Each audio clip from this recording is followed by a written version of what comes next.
Salut la compagnie, c'est Jules Melon et aujourd'hui dans la Procédé Critique, pour me détendre un petit peu en cette semaine de reprise assez particulière en plein confinement, et oui, j'ai décidé de vous parler d'un bon vieux film d'action des années 90 comme on les aime, sorti en 1991, Le Dernier Samaritain ou The Last Boy Scout en VO, réalisé par un certain Tony Scott, et oui, le regretté, frère de Ridley, avec au casting un certain Bruce Willis. Évidemment, à ses côtés, nous avons Damon Wayans, Noble Willingham, Chelsea Field, Chelsea, on va bien le prononcer à l'américaine, puisque je prends l'accent américain pour dire les noms propres, on va le faire jusqu'au bout, que j'avais vu d'ailleurs cette actrice dans Flipper, le film avec Elijah Wood, que peu de gens connaissent, mais dont j'ai déjà parlé sur ma chaîne. Et il y a également les débuts, ou presque, au cinéma de Halle Berry, qui va pas faire long feu dans le film, mais elle est là quand même. Alors, ce Dernier Samaritain, c'est l'archétype même de ce genre de film qu'on aimait regarder dans les années 90, mais je suis passé à côté plus jeune, voilà, je ne sais pas pourquoi, hein. Je regardais pas mal de métrages à la télé à l'époque, et non, je me suis jamais retrouvé face à face avec cette œuvre, et peut-être que je la découvre un peu tard, je ne sais pas, vous allez me dire, selon mon avis, mais bon, quelle est l'histoire donc de ce Last Boy Scout? Celle d'un détective privé sur le déclin, un ancien agent des services secrets nommé Joseph, ou Joe, donc joué par Bruce Willis, qui va devoir faire équipe, un petit peu contraint et forcé, avec une ancienne gloire du football américain, elle aussi déchue, jouée par Damon Wayans, dans une affaire sordide de meurtre. La petite amie que Joe devait protéger d'ailleurs de l'ancien footballeur américain est morte, et donc entre vengeance, regret, etc., justice, autour donc d'une affaire impliquant des hauts placés afin de légaliser le pari sportif aux États-Unis. Alors c'est amusant parce qu'il me semble qu'il y a peu de temps, 2-3 ans, les paris sportifs sont désormais légaux partout aux États-Unis. Et quand tu vois ce film, donc 30 ans avant hein, la réalisation, du coup, bah ouais, voilà. Bref. Et donc, gros bonnet avec des qui vont devoir un petit peu protéger leur intérêt avec des gens un petit peu mafieux à leur côté, grosso modo des criminels, pour voilà, et donc deux justiciers qui vont devoir se battre un petit peu contre vents et marées. Je simplifie totalement ici le pitch pour pas trop en révéler. Mais qu'est-ce que j'ai pensé de ce métrage? Alors déjà, c'est amusant parce que dans le même genre, mais pas vraiment, j'avais vu L'Enfer du Dimanche il y a quelques années, donc à l'époque pour le coup c'était sur Canal+. Il y a des points communs avec le football américain, voilà, en ligne de mire, même si on n'est pas vraiment dans le milieu purement du sport ici, enfin business sportif quand même. Il y a une réflexion sur la corruption du sport qui avant n'était pas liée à l'argent, maintenant c'est lié à l'argent, donc voilà, on perd un petit peu en intérêt avec la déchéance du sportif star qui est tombé dans la drogue, etc. Bon bref, mais là c'est plus en mode enquête, vengeance, rédemption, avec deux personnages qui sont très proches l'un de l'autre, ancienne gloire à leur manière, l'un plus underground, mais il avait sauvé la vie d'un président quand même, et l'autre, starification et tout, qui sont pas bien dans leur vie, et qui vont avoir cette occasion incroyable, à travers des moments difficiles quand même, et des gros instants de danger, ils vont avoir cette possibilité de revenir sur le devant de la scène. C'est donc très typique, stéréotype et cliché, mais forcément, dans un contexte particulier ici, ça fonctionne. Et précision très importante, j'ai décidé sur un coup de tête, parce qu'un peu fatigué quand même, de regarder ce film en VF, comme je le faisais à l'époque à la télé.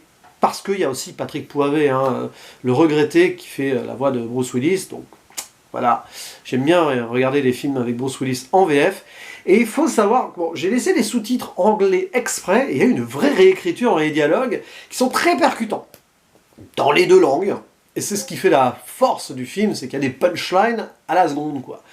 Forcément, avec deux caractères très trempés, notamment le détective privé, enfin l'ancien détective privé, ou enfin si, il y est toujours, l'ancien agent spécial, etc., qui déteste ce qu'il est devenu, il est en conflit avec sa femme, qui le trompe, sa fille n'arrête pas de l'insulter, d'ailleurs c'est très amusant de voir donc, cette actrice Danielle Harris, qui doit avoir 14 ans à peu près, 13-14 ans à l'époque du tournage, dire pratiquement 3 phrases sur 4 avec des gros mots. Elle a dû kiffer à mon avis.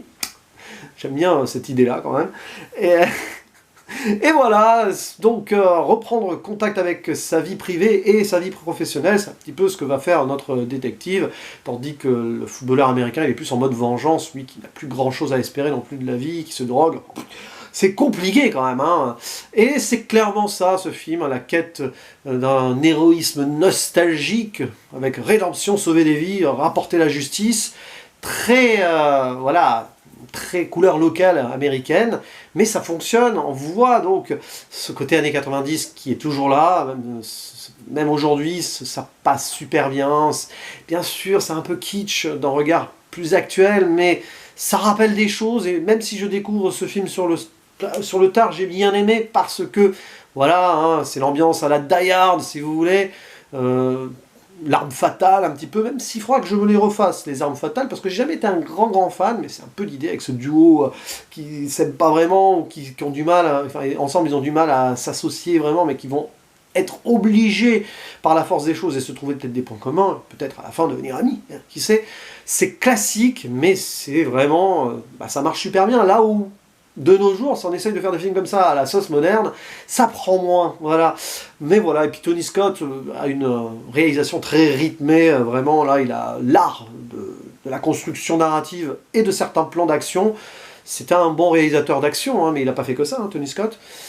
Franchement, ça paye super bien, quoi. Je sais pas pourquoi ça paye super bien, je sais pas, il a peut-être pris beaucoup d'argent en faisant ce film, non, mais voilà, ça marche, quoi. J'allais dire, ça paye pas de mine et ça marche en même temps, oui, c'est ça. Et c'est vraiment un petit peu jouissif. Alors évidemment, c'est simpliste. Bon, le scénario, voilà. À la rigueur, tu regardes pas ce film pour le scénar, tu t'en fiches, voilà, argent, business, des hauts placés véreux, de justiciers, tout ça, tac, tac, tac. Tu sais qu'il y en a qui vont mourir, qui vont survivre et tout. Il y a la fille du détective privé qui va être dans l'équation, on le sent très vite. Mais tu regardes ça pour le fun, quelques bons moments d'action où on voit que Bruce Willis, dans le temps, était impliqué dans ces films. Aujourd'hui, il fait ce qu'il peut, hein, surtout, j'ai l'impression. Enfin bon, voilà. Et ouais, belle alchimie entre les deux personnages principaux, des seconds rôles au couteau, comme ça, voilà, bien charismatique. Il y a aussi Kim Coates, là, qu'on voit souvent dans des seconds rôles un peu de truands, avec des gueules, comme ça, voilà. Il fait pas long feu dans le film, lui non plus, mais bon, voilà. Et c'est drôle, quoi, c'est drôle, c'est punchy, c'est voilà, c'est ce genre de film que vous pouvez apprécier autant en VF qu'en VO, d'ailleurs, parce que oui, la VF a une belle réécriture, ça se sent. Et des blagues qui sont d'ailleurs bizarrement tournées autrement, alors qu'elles auraient pu être traduites comme ça, direct, mais je sais pas. C'est une époque aussi, au niveau doublage, on prenait plus son temps, surtout, et donc il y avait un véritable art de l'adaptation. Aujourd'hui, c'est un peu plus compliqué, forcément. Hein, voilà. Mais bon, c'est un film que je découvre donc peut-être trop tard, mais j'ai bien apprécié. Puis Tony Scott, c'est le genre de réal qui fait plaisir visuellement, sans forcément ici d'ailleurs révolutionner la mise en scène, clairement pas, hein, c'est pas le but. Mais pour un film d'action, voilà, c'est très bien, ça explose, ça tire dans tous les sens, il y a des petits plans comme ça, on voit toujours que Joe, donc le personnage de Bruce Willis, a toujours une botte secrète, etc. Et puis, quel personnage quand même, quel personnage, voilà. Je vais pas en dire plus, parce que c'est un film qui se vit, et pas forcément qui se raconte, et je vais vous dire donc à la prochaine, ciao!